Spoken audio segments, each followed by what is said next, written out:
गीता का सार श्लोक संख्या 13 के ऊपर चर्चा करेंगे।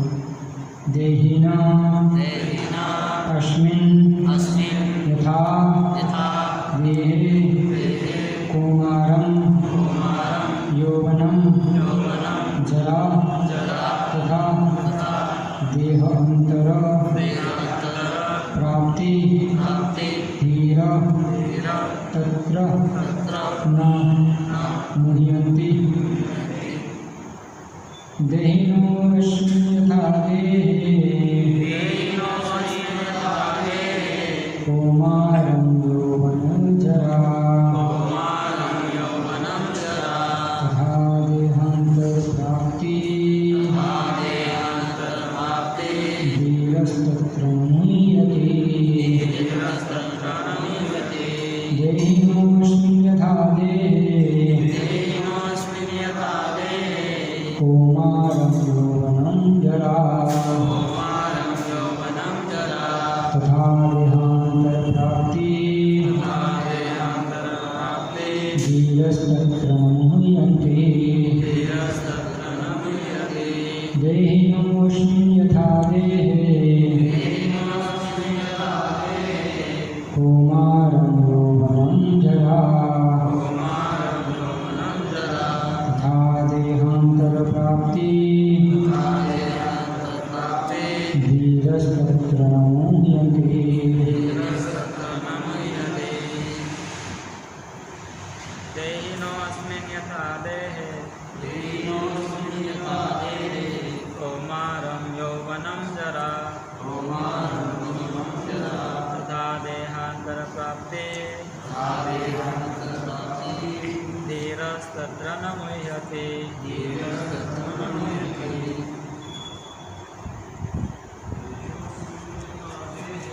देहिनोऽस्मिन् यथा देहे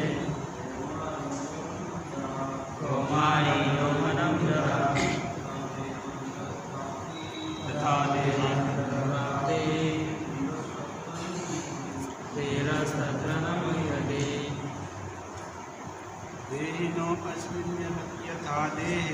देहिनोऽस्मिन् यथा देहे कौमारं यौवनं जरा तथा देहान्तरप्राप्ति धीरस्तत्र न मुह्यते।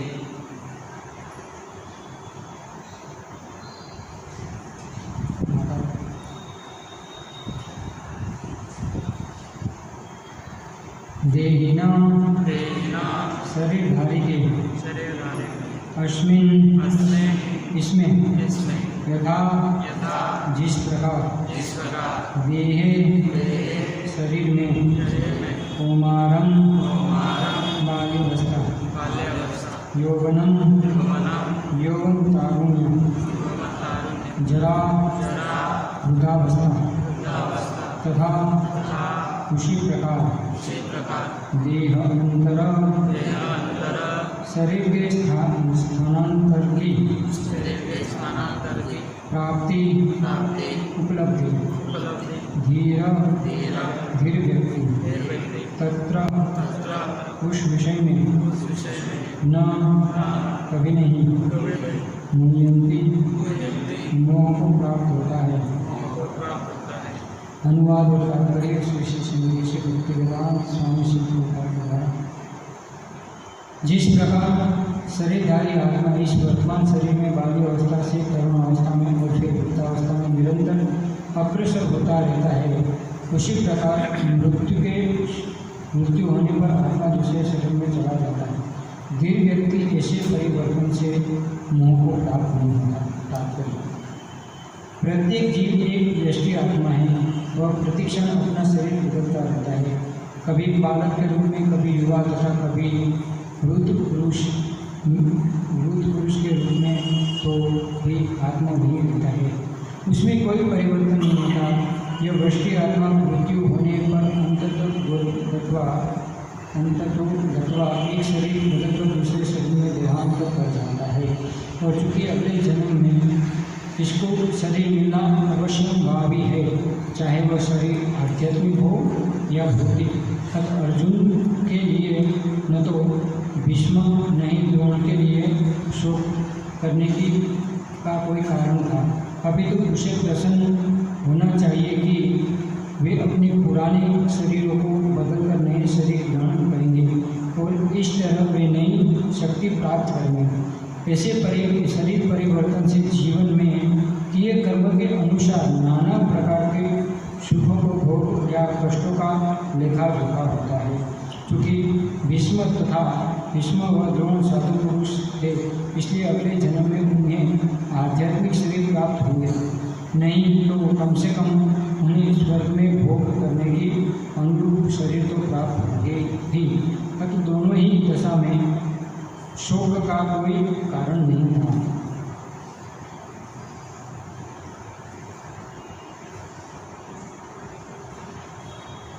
जिस मनुष्य को व्यष्टि आत्मा, परमात्मा तथा भौतिक और आध्यात्मिक प्रकृति का पूर्ण ज्ञान होता है, वह धीर कहलाता है। ऐसा मनुष्य कभी भी शरीर परिवर्तन द्वारा ठगा नहीं जाता। आत्मा के एकात्मवाद का मायावादी सिद्धांत मान्य नहीं हो सकता, क्योंकि आत्मा इस प्रकार विखंडनीय से परमेश्वर विखंडनीय या परिवर्तनशील हो जाए तो परमात्मा के अपरिवर्तन होने के सिद्धांत के विरुद्ध होगा। गीता में पुष्टि हुई है कि परमात्मा के खंडों का शाश्वत सनातन अस्तित्व है, जिन्हें क्षर कहा जाता है, अर्थात उनमें भौतिक प्रकृति में गिरने की प्रवृत्ति होती है। ये भिन्न अंश खंड नित्य भिन्न रहते हैं, यहाँ तक कि मुक्ति के बाद भी व्यष्टि आत्मा जैसे का तैसा भिन्न अंश बना रहता है, किंतु एक बार मुक्त होने पर वह श्री भगवान के साथ सच्चिदानंद रूप में होता है। परमात्मा पर प्रतिबिंबवाद का सिद्धांत व्यवहार किया जा सकता है। जो व्यक्ति शरीर में विद्यमान रहता है वह व्यष्टि जीव से भिन्न होता है। जब आकाश का प्रतिबिंब जल में पड़ता है तो प्रतिबिंब में सूर्य, चंद्र तथा तारे सभी कुछ रहते। तारों की तुलना जीवों से तथा सूर्य या चंद्र की परमेश्वर से की जा सकती है। व्यष्टि अंश आत्मा को अर्जुन के रूप में और परमात्मा को श्री भगवान के रूप में प्रदर्शित किया जाता है, जैसा कि चतुर्थ के प्रारंभ में स्पष्ट है। वे एक ही स्तर पर नहीं होते। यदि अर्जुन कृष्ण के समान स्तर पर हो और कृष्ण अर्जुन से श्रेष्ठ न हो तो उनमें उपदेशक तथा उपदेश का संबंध अर्थहीन होगा। यदि ये दोनों माया द्वारा मोहित होते तो एक को उपदेशक तथा दूसरे को उपदिष्ट होने की कोई आवश्यकता नहीं है। ऐसा उपदेश व्यर्थ होगा, क्योंकि माया के चंगुल में रहकर कोई भी प्रामाणिक उपदेशक नहीं बन सकता। ऐसी परिस्थितियों में यह मान लिया जाता है कि भगवान कृष्ण परमेश्वर है, जो पद में माया द्वारा विस्मृत अर्जुन रूपी जीव से श्रेष्ठ है। ओम ज्ञानंद चक्षुरुन्मिलितं येन तस्मै श्रीगुरवे नमः। श्री चैतन्य मनोभीष्टं स्थापितं येन भूतले स्वयं रूपपदां ददाति स्वपदां। वन्देऽहं श्रीगुरुं श्रीयुतपदकमलं श्रीगुरुं वैष्णवांश्च श्रीरूपं साग्रजातं साधनां साद्वैतं साधुनां परिजनं कृष्णचैतन्यं श्री राधा कृष्ण पादां स्वयं श्री। जय श्री कृष्ण चैतन्य प्रभु नित्यानंद श्री अद्वैत शिवासादि। हरे कृष्ण कृष्ण कृष्ण हरे हरे, हरे राम राम राम हरे हरे। तो ये श्लोक से पहले भी जब ये भगवद गीता के दूसरे अध्याय में 7वें श्लोक में जब अर्जुन ने भगवान को क्या माना था, गुरु के रूप में माना ना, तभी भगवान ने उसको क्या उपदेश देना स्टार्ट किया। इससे पहले तो अर्जुन इधर उधर की बातें कर रहा था ना। तो इससे अगले श्लोक में भी भगवान कहते हैं ऐसा कभी नहीं हुआ कि मैं ना रहा हूँ या और तुम ना रहे हो, या समस्त राजा ना रहे, और ऐसा नहीं कि भविष्य में हम लोग नहीं रहेंगे। तो इससे पहले तो ये ज्ञान देते यहाँ। तो अर्जुन किसके लिए चिंतित था, तो कहते हैं भीष्म और द्रोण के लिए। हम देखते हैं कि ये भौतिक जगत में ब्रह्मा से लेके एक चीटी, तो ये एक ब्रह्मांड तो है नहीं, अनंत कोटि ब्रह्मांड है ना।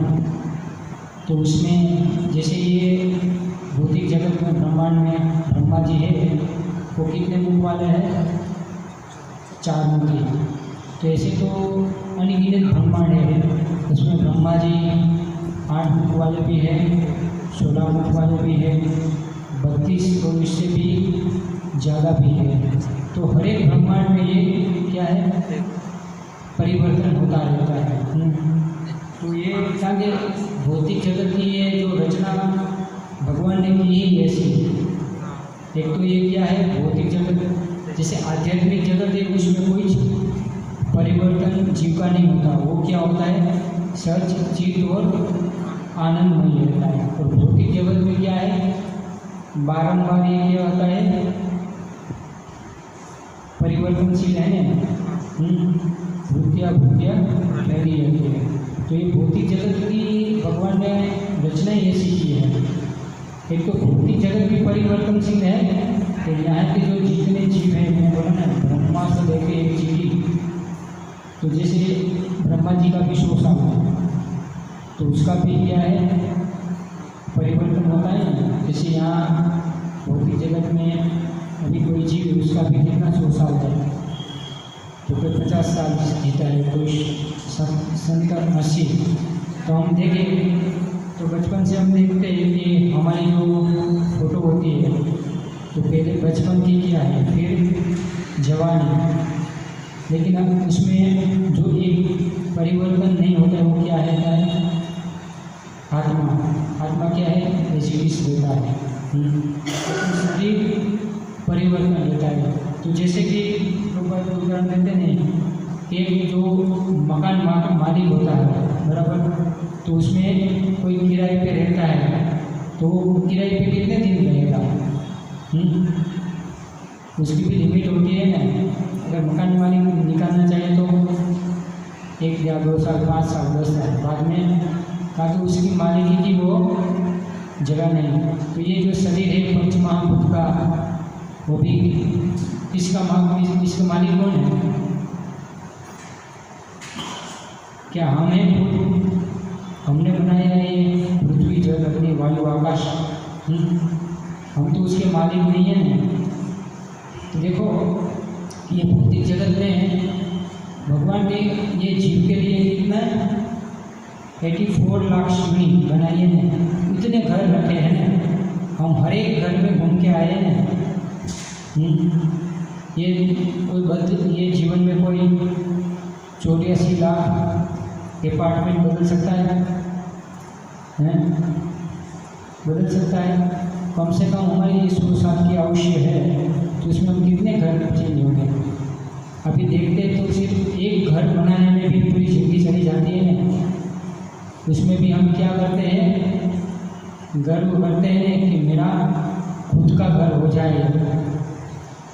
लेकिन ये देखो, ये शरीर ये भी घर जैसा है, ये भी रहने वाला नहीं है ना। तो वो घर बनाने के फायदे ही क्या है, जहाँ हम परमानेंट नहीं रहने वाले हैं ना। आप चाहे 600 करोड़ का बंगला बनाइए या 6 लाख का अपार्टमेंट में रहते, टेनामेंट में रहते, वो हमेशा के लिए नहीं है। हम देखते हैं तो अभी ये टेनामेंट अपार्टमेंट की सुविधा हुई है। इससे पहले आज से 100 साल पहले आदमी कैसे रहते थे, तब ये क्या सीमेंट कंक्रीट के जंगल थे? कैसे मकान थे पहले? कैसे होते थे? मिट्टी के घर होते थे ना। तो जो मिट्टी के घर में रहने का जो सुकून मिलता है और अभी जो सीमेंट कंक्रीट के जंगल में हम रहते हैं मकान में, उसमें कितना अर्थ है ना। पहले लोग सुखी रहते थे कि अभी सुखी है? पहले के ज़माने में क्या बोलते हैं, एसी लगाने की जरूरत पड़ती थी। एसी या गर्मी में क्या लगाते हैं? कूलर। अभी तो कूलर भी चाहिए और क्या चाहिए? एसी भी चाहिए, उसके बिना तो रह नहीं सकते। लेकिन इतना क्यों करना है? काका हमारा जीवन क्या कितना है? 100 साल। तो ये हम देखते हैं कि हर जीव, देखो हमारे जीवन काल में अभी कलयुग है तो कलयुग में थोड़ा कम जीते हैं। जैसे सतयुग में कितनी आयुष्य थी? 1 लाख। फिर द्वापर में 10,000। फिर त्रेता, सतयुग त्रेता 10,000। फिर द्वापर में 1000 और अभी क्या होगा? 100। ये भी 4 युग में भी तो परिवर्तन होता है ना। हम सतयुग में भी जिए होंगे, अभी ये कलयुग में हमारा जन्म है ना। तो ऐसा नहीं कि हमको शायद इससे पहले हमको याद नहीं, अगर भगवान को याद है लेकिन हमको याद नहीं। हम शायद सतयुग में 1 लाख वर्ष का भी आयु जिए होंगे, लेकिन वो हमको याद नहीं। 1 लाख जीने के बाद भी हमारा क्या है? पतन हुआ है ना। क्योंकि सतयुग में तो क्या थी? ध्यान धारण ज़्यादा भक्ति थी, कलयुग में कम हो गई है ना। तो फिर भी हमने ये जीवन तो बिताया होगा, फिर भी हम क्या करते हैं? गर्व करते हैं। तो ये हम देखते हैं कि इतना परिवर्तन होने के बाद भी हम ये क्या है, एक तो भी आधुनिक का चकाचौंध और ये हमारा जीवन कम है, उसमें भी हम उलझ जाते हैं। तो हमें जो मनुष्य जीवन का जो लक्ष्य है वो हम क्या एक तो भूल जाते हैं और अभी के युग में भुला दिया जाता है। हाई स्पीड सब टेक्नोलॉजी आ गई। पहले के ज़माने में देखते कभी एक्सीडेंट नहीं होते थे, अभी क्या है? सतयुग में होता होगा। आज से देखो तो 100 साल पहले भी इतना नहीं था, अभी क्या है?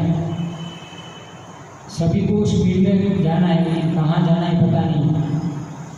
स्पीड में जाना है लेकिन कहाँ जाना है? भगवान के धाम नहीं जाना है। उसके लिए हम तैयारी नहीं करते। कहाँ के लिए तैयारी करते हैं? नरक के वासी। तो यहाँ देखते हैं कि हर चीज़, तो यहाँ प्रभुपाद देखते हैं कि ये शरीर देहांत होता है, क्योंकि अगले जन्म में इसको शरीर मिलना असंभावी है। वो शरीर कोई भी मिल सकता है। ऐसा नहीं कि हमें गर्व भी नहीं करना चाहिए कि ये हमको मनुष्य शरीर मिला है तो अगले जन्म में भी हमको मनुष्य शरीर मिलेगा। वो क्या गारंटी है? हमारा अंत समय में जो यम वापी स्मरण भाव, अंत समय हमारी जो चेतना होगी उस हिसाब से हमको शरीर मिलेगा। न चाहे मनुष्य का भी मिल सकता है या कुत्ते बिल्ली का भी मिल सकता है, लेकिन वो अगर ये मनुष्य जन्म है, इसलिए कहते हैं कि दुर्लभ मानव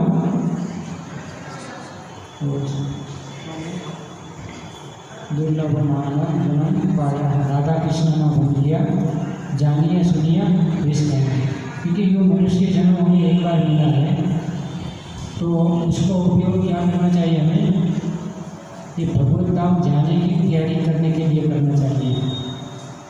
बैंक बैलेंस हम कितना भी कर लें वो भी हमें नहीं बचेगा, और हमारे सगा संबंधी भी हमको नहीं बचाएंगे। हम यहाँ अकेले आए तो क्या कहाँ अकेले जाना होगा नहीं। सिर्फ पिक्चर में बोलते हैं जीवन साथी, ये जगत में कोई किसी का नहीं है। सब क्या है, स्वार्थ के सगे है। अगर एक बार स्वार्थ पूरा हो गया है, फिर देखो ये सभी के साथ होता है, ऐसा नहीं। हर एक जीवन में ये बड़ा आता है। अगर आप बिन काम के रहे तो आपको क्या करेंगे, कोई पूछेगा भी नहीं, या आपको क्या करेगा, जैसे कुत्ते आता है या सुअर आता है तो हम कैसे भगाते हैं, या पत्थर मारते हैं, इसी तरह हमारी हालत हो जाती है। सही है ना, ये कड़वा सच है लेकिन सही है, क्योंकि हमको फिर घर वाले प्यार करते होंगे, लेकिन जब ऐसी परिस्थिति आती है ना तो हमको कुत्ते की तरह वर्ताव करते हैं, जाओ। तो इससे अच्छा तो क्या करना चाहिए हमें, तो हमें ये क्या है कि जन्म मृत्यु जरा व्याधि दुख दोषानुदर्शनम है ये भौतिक जगत। तो इससे निकलने का क्या करना चाहिए, प्रयास करना चाहिए, ताकि मनुष्य जन्म एक ही बार मिले, बार बार नहीं मिलेगा। लेकिन हम उसमें भी क्या उलझन में रहते हैं। अभी क्या हम ऐसा सोचते हैं कि भाई अभी तो मैं जवान हूँ, अभी बहुत जिंदगी बाकी है, ऐसा मत सोचना चाहिए। मृत्यु कभी भी आ सकती है। हमको किसी में इतने सारे भक्त बैठे, इसमें किसी को पता है कि हमारा आयुष्य कितना है, पता है। हम बहुत सारे प्लान करते हैं, वो प्लान हमारा क्या है, सक्सेसफुल नहीं होगा। अगर कृष्ण की इच्छा हो तो, वरना तो क्या होगा, हम घर तो बनाएंगे, हमारा घर भी नया बन जाएगा, लेकिन घर बनने से पहले हम दूसरा घर हमारा चुन लेंगे, बराबर ना।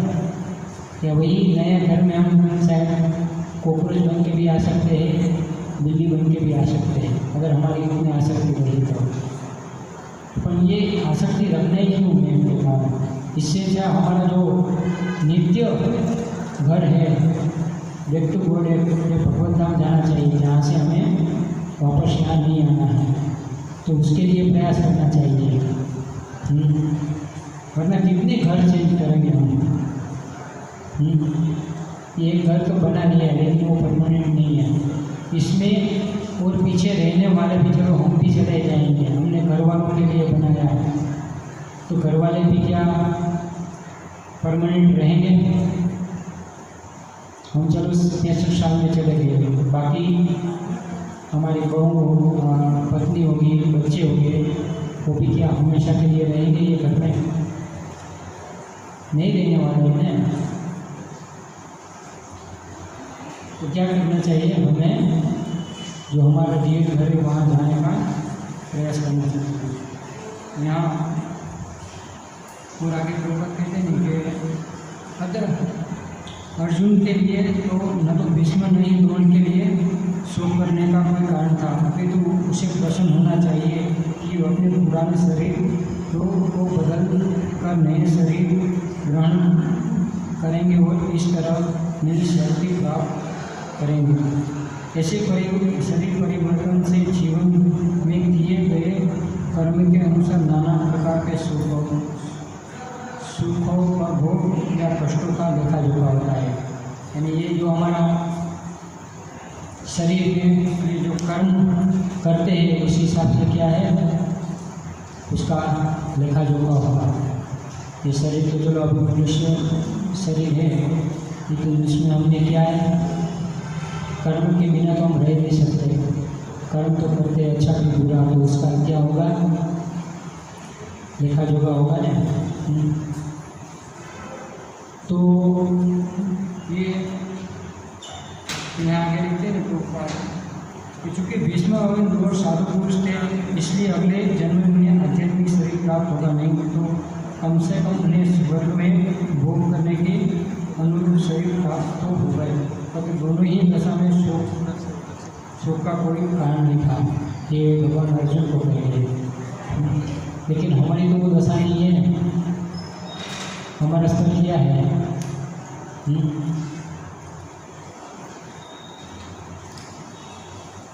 हमारा तो क्या है, पदम पदम पर हम क्या करते हैं, पुण्य करते, ज़्यादा पाप करते, पुण्य कम करते हैं। तो इसका तो क्या है, हमें कई बार लोग कहते हैं ना प्रचार में, कर्म ही मेरी पूजा है, मैं जो कर्म करता हूँ वही सही है। कई लोग ऐसे मिलते हैं कि मैं भगवान को भी नहीं मानता, मिलते हैं ना, तो इसका क्या होगा? उसने पूरी जिंदगी बुरा ही काम किया है, तो क्या वो लास्ट टाइम दान दे के छूट जाएगा? उसका दोनों का क्या होगा, लेखा जोखा होगा। तो ये कर्म है, कई बोलते मेरा कर्तव्य है, हमारा पारिवारिक जीवन है तो हमारा कर्तव्य है बीवी को पालना, बच्चे को पालना, सभी का।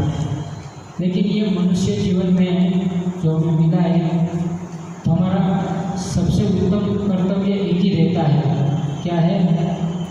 भगवान श्री कृष्ण की सेवा करना, उससे प्रेम करना। और ये भौतिक जगत में हमें ये जन्म मृत्यु जरा व्याधि दुख दोषानुदर्शन और पुनरपि जन्म पुनरपि मरण पुनरपि जननी जनरेशन, बार बार ये जन्म मुक्ति का आवागमन से निकलने का ही कर्तव्य रहता है। बाकी कर्तव्य है, लेकिन मेन कर्तव्य क्या है? क्या कि मनुष्य जीवन बार बार हमें नहीं मिलेगा। प्रकृति हमको ये जीवन में मनुष्य शरीर है, लेकिन अगले जीवन में हमारी चेतना होगी, उसी हिसाब से हमारा गला कुत्ते का भी शरीर मिल सकता है, बिल्ली का भी शरीर मिल सकता है, या गधे का भी। तो हम उसमें क्या भगवद्गीता भागवतम का कुछ कर पाएंगे, भक्ति कर पाएंगे दूसरी दुनिया में? तो एक ही चांस है। तो इसलिए तो हम देखते हैं कि हमारे पास तो कुछ है नहीं, तो ऐसे भविष्य में बड़े बड़े उदाहरण हैं। परीक्षित राजा को जब पता चल गया कि मेरे पास अभी कितने दिन हैं, सिर्फ 7 दिन थे ना, तो उसने क्या किया? वो तो चक्रवर्ती सम्राट था ना, तो सब कुछ छोड़ दिया और कहाँ गए? भगवान का कथा सुनने के लिए गए। और अगर उसी जगह हम होंगे तो हम तो नहीं चक्रवर्ती सम्राट भी है, नहीं नंदुरबार के एमएलए भी है, न कुछ भी है, फिर भी हमारी इतनी आसक्ति होती है कि मैं ये पूरा काम करूँ। ये सब हम क्या योजना बनाते हैं ना, तो ये क्या योजना हमारे काम आने वाली है? अगर हमको पता लग जाए कि अभी हमारा ये शरीर जैसे भी परिवर्तनशील है और क्षीण होने वाला है, कभी भी मृत्यु आएगी, तो क्या करना चाहिए? परीक्षित महाराज चक्रवर्ती सम्राट ने उसने सब कुछ ऐसा आगे पीछे देखा, तुरंत क्या है, उसको साफ मिला तो तुरंत निकल गए, राजपाट छोड़ के। लेकिन हम एक छोटा सा घर नहीं छोड़ सकते। छोड़ने को बोलेंगे तो वानप्रस्थ जैसे हमारे ये क्या है, शास्त्रों में 4 वानचार आश्रम है ना, ब्रह्मचारी, गृहस्थ, वानप्रस्थ और सन्यास। तो हमारा जब रिटायर होते हैं तो क्या करना चाहिए? वानप्रस्थ ले लेना चाहिए ना, लेकिन हम नहीं ले पाते हैं क्योंकि घर से अटैचमेंट है, बाकी लोगों से अटैचमेंट है, सगा संबंधी से अटैचमेंट है, तो लेकिन वो कोई काम नहीं आएगा। और जब हमारा शरीर से प्राण निकल जाएगा तो सिर्फ एक दिन आएंगे, हमको क्या बोलते हैं, अमरधाम पहुँचाने के लिए आएंगे। बाकी तो वो भी अभी 4 घंटे के बाद भूल जाएंगे। तो किसी ने कि सब स्वार्थ के सगे हैं, तो हमें स्वार्थ रखना चाहिए। इसमें खुद का स्वार्थ के भगवान के लिए हमें कुछ भी करना चाहिए। बाकी ये सब कोई काम आने वाला नहीं है। हम देखते परीक्षित महाराज है, प्रहलाद महाराज है, बचपन से ही किया ना। फिर पांडव थे, पांडव लोग भी जीवन में क्या था, पहले से कभी भगवान को छोड़ा, कभी भी नहीं छोड़ा। तुम्हें क्या है, भगवान के क्या पैर पकड़ने होंगे, तो भगवान के पैर कैसे पकड़ेंगे? गुरु कृष्ण, गुरु के माध्यम से। तो ये पाप पुण्य ये सब के हैं, बंधन के कारण है। इसलिए तो भगवान 18.66 में कहते हैं, सर्वधर्मान परित्यज्य मामेकं शरणम अहम त्वां सर्व पापेभ्यो मोक्षयिष्यामि मा शुचि। इसलिए तो भगवान 18.66 में कहते हैं, सब कुछ छोड़ के सिर्फ मेरी शरण में आओ। लेकिन हम क्या है, पूरी शरणागति नहीं मिलती। अभी भी हमको क्या है, खुद के ऊपर थोड़ा विश्वास है, फिर डॉक्टर के ऊपर विश्वास है, सगा संबंधी के ऊपर विश्वास है। क्या ये लोग बचा पाएंगे? इससे अच्छा विष्णु बोलते उसके ऊपर पूरी शरणागति और पूरा विश्वास होगा तो ताकि भगवान तुरंत इस जीव को, हम कहा भगवान की अल्टीमेट इच्छा है कौन सी जीव को, अगर भगवान चाहे तो हमको इस जन्म के बाद उसके धाम ले जाएंगे। हमें भी इच्छा होनी चाहिए, लेकिन भगवान कहते हैं कि आप क्या एक कदम बढ़ाओ, मैं 10 कदम बढ़ाऊँगा। लेकिन हमारी पहल क्या होती है, ढीली ढाली होती है। हम क्या है, एक जाल में फंस गए हैं, जाल से निकलना मुश्किल होता है ना। तो इसलिए ये हम देखते हैं, तो परीक्षित महाराज ने भी क्या 7 दिन जब समय आया तो पूरा भागवत सुनने बैठ गए। तो हमें भी क्या करना चाहिए? चलो नित्यम भागवत से भी हमारी नहीं, कम से कम हफ्ते में एक बार तो कंटिन्यूस आना चाहिए। या घर भी भागवतम सभी लोग बसाइए, तो नित्यम भागवत सेविया कीजिए, तब उससे ही हमारा लाभ होगा। तो आगे बढ़ते हैं, जिस मनुष्य को व्यष्टि आत्मा परमात्मा भौतिक और आध्यात्मिक प्रकृति का पूर्ण ज्ञान होता है, वह घेर के रहता है। ऐसा मनुष्य कभी भी शरीर परिवर्तन द्वारा भरा नहीं जाता। तो जो हम देखते हैं कि अभी पता चल गया कि हम ये सबसे कार्य करेंगे, और ये भौतिक जगत में तो पता चल गया कि ये क्या है, दुखालय और शाश्वत है। हम यहाँ कितना भी प्रयास कर लेंगे, और मैंने बोला नहीं कि भगवान ने भौतिक जगत की रचना ऐसी की है कि यहाँ कोई सुखी। हम देखो ब्रह्मा जी का कितना बड़ा आयुष्य है ना, फिर भी उसको क्या है, एक दिन ये पद छोड़ना पड़ेगा। चिट्ठी इसलिए तो ब्रह्मा जी। तो यहाँ ये भौतिक जगत ऐसा है, पदम पदम पर क्या है, विपदा है ना, हर एक क्षण। उससे उल्टा है आध्यात्मिक जगत में क्या है, पदम पदम पर विपदा नहीं है, वहाँ सुख है। कहाँ के आध्यात्मिक जगत का पूरा अलग है वातावरण। हम वहाँ से आए, लेकिन हम क्या है, भूल गए। कहाँ के हमको क्या था, भगवान की एक तो सेवा नहीं करनी थी, और हमको ईश्वर अहम भोगी शुद्ध हम भगवान सुखी भगवान बनना था। लेकिन भगवान तो एक ही है, Krishna supreme personality of God. तो हम देखते हैं, इसलिए हम देखते हैं जैसे प्रभुपाद जैसे शुद्ध आत्मा वो कभी भी विचलित नहीं होते हैं। कोई भी परिस्थिति में देखो, इसको क्या बोलते हैं, ब्रह्मभूत प्रसन्न आत्मा, न सोचती न 530 सम सर्वेषु भूतेषु मद भक्ति भक्ते परायण। तो वो कोई भी हम देखते हैं कि सुखदेव गोस्वामी भी ये भौतिक जगत की प्रकृति से कभी प्रभावित हुए। सुखदेव गोस्वामी तो कितना 16 साल तक तो माँ के गर्भ में रहे थे ना, कि भाई ना ही बोल रहे थे कि मेरे को क्या बाहर नहीं निकलना, माया पकड़ लेते। फिर व्यासदेव ब्राह्मण के भगवान भी वचन देते कि आपको माया स्पर्श नहीं करेगी।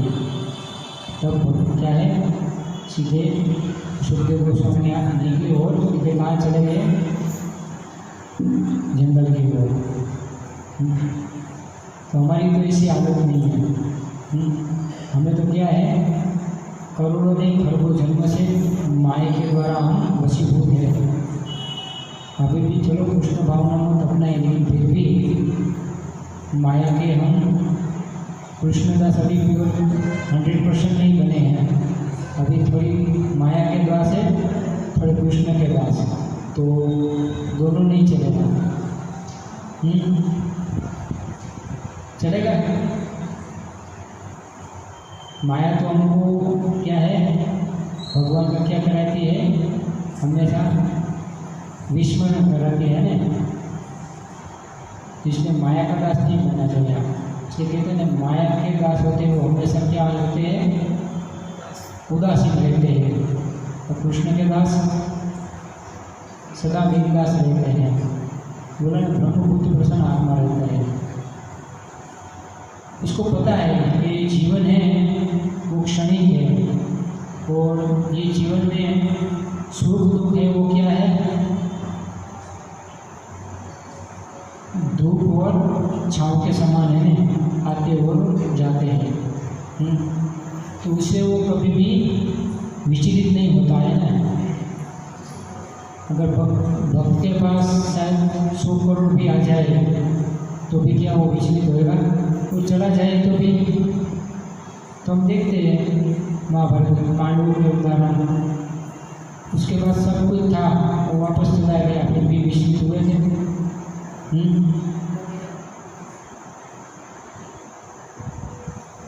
तो हमारे पास तो ऐसा कुछ है ही नहीं है कुछ। तो हमें क्या करना चाहिए, इसलिए हमें पता है लग गया कि पूर्ण ज्ञान हो गया कि भौतिक जगत में ये परिवर्तनशील है, और यहाँ रहने से क्या है, भौतिक जगत में आवागमन हमारा होता रहता है। तो बोला ना, पदम पदम पर क्या है, विपदा है। तो क्या करना चाहिए, प्रतिदिन क्या है, ये शरीर भी हमें अभी साथ दे रहा है, लेकिन जब उम्र होती है तो यहाँ बोला है ना, परिवर्तनशील है। हम जब बच्चे थे, फिर युवानी, फिर वृद्धावस्था, फिर बुढ़ापा। तो हम देखते हैं कि हमारा ये शरीर है, हम आईने में देखेंगे तो 40 साल से पहले हमारा कैसा फेस था, अभी 50, फिर 60 के बाद बाल भी वाइट आ गए होंगे। फिर शरीर का जो रचना है उसमें भी क्या है, परिवर्तन होता है। तो 50 साल हो जाता है तो क्या है, 50-60 के बाद एक एक और तकलीफ आने लगती है। आँखों में क्या हो जाता है, देखना बंद हो जाता है, चश्मे आ जाते हैं। फिर कान में सुनाई नहीं देता। फिर क्या होता है, पाचन शक्ति बंद हो जाती है।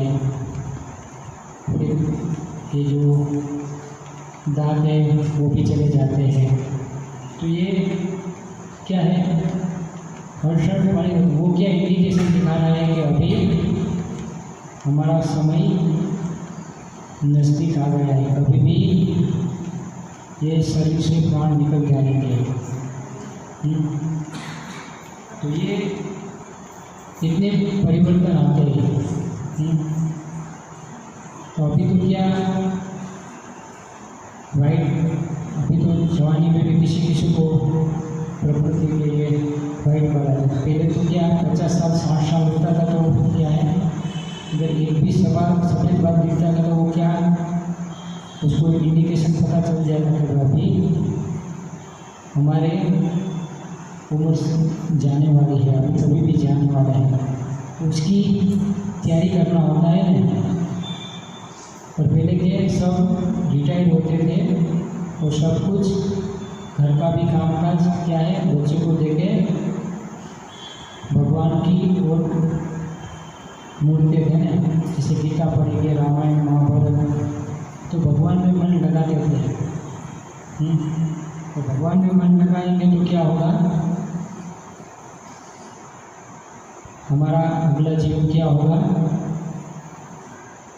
शायद दूसरा चांस भी मिल सकता है। या अंत समय अगर हमको भगवान की याद आ गई है तो भगवान हमको क्या है, ये जन्म मृत्यु जरा व्याधि के चक्र से निकाल के भगवत धाम ले जाएंगे। तो ये बार बार है, ये जन्म मृत्यु का चक्र है, उससे निकलना है क्या।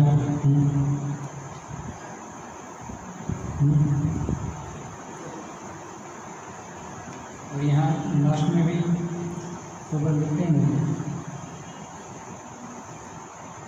जैसा कि चतुर्थ अध्याय के प्रारंभ में स्पष्ट है, वे एक ही स्तर पर नहीं होते। यदि अर्जुन कृष्ण के समान स्तर पर हो और कृष्ण अर्जुन से श्रेष्ठ न हो तो उनमें उपदेशक तथा उपदिष्ट का संबंध अर्थहीन होगा। यदि ये दोनों माया द्वारा मोहित होते तो एक को उपदेशक तथा दूसरे को उपदिष्ट होने की कोई आवश्यकता नहीं है। ऐसा उपदेश व्यर्थ होगा, क्योंकि माया के चंगुल में रहकर कोई भी प्रामाणिक उपदेशक नहीं बन सकता। ऐसी परिस्थितियों में यह मान लिया जाता है कि भगवान कृष्ण परमेश्वर जो पद में माया द्वारा विस्मृत अर्जुन रूपी जीव से श्रेष्ठ है। यानी जो भगवान यहाँ उपदेश दे रहे थे तो क्या है, दोनों एक तरह पे नहीं है। तो पहले बोला है कि जब 7वें श्लोक से ही अर्जुन ने क्या किया था, भगवान श्री कृष्ण को क्या है स्वीकार किया था ना कि आप गुरु हो और मैं आपका शिष्य हो। तभी भगवान ने ये गीता वहाँ से स्टार्ट किया है। देखते हैं कृष्ण है वो क्या है, कृष्ण वंदे जगत गुरु। तो वो इसलिए क्या है, माया के द्वारा हम बद्ध जीव हो सकते हैं। तो यहाँ भी अर्जुन क्या है, उसको कहा भगवान ने विस्मृति करा दी थी ने, वो तो भगवान का नित्य संगी है। लेकिन फिर भी ये कलयुग में बौद्ध जीवों को ये भगवद गीता का ज्ञान देने के लिए अर्जुन को क्या है, माया मोह में डाल दिया था ताकि भगवद गीता का ये उदय हो। लेकिन तो ये जो 5 पांडव और अर्जुन है वो हर समय भगवान के नित्य संगी है। और भगवान की कहीं भी अलग प्लानेट में जब लीला होती है तो वहाँ उसमें पार्टिसिपेट होते हैं पांडव लोग हो गए, तो वो कभी मुँह में नहीं दे सकता।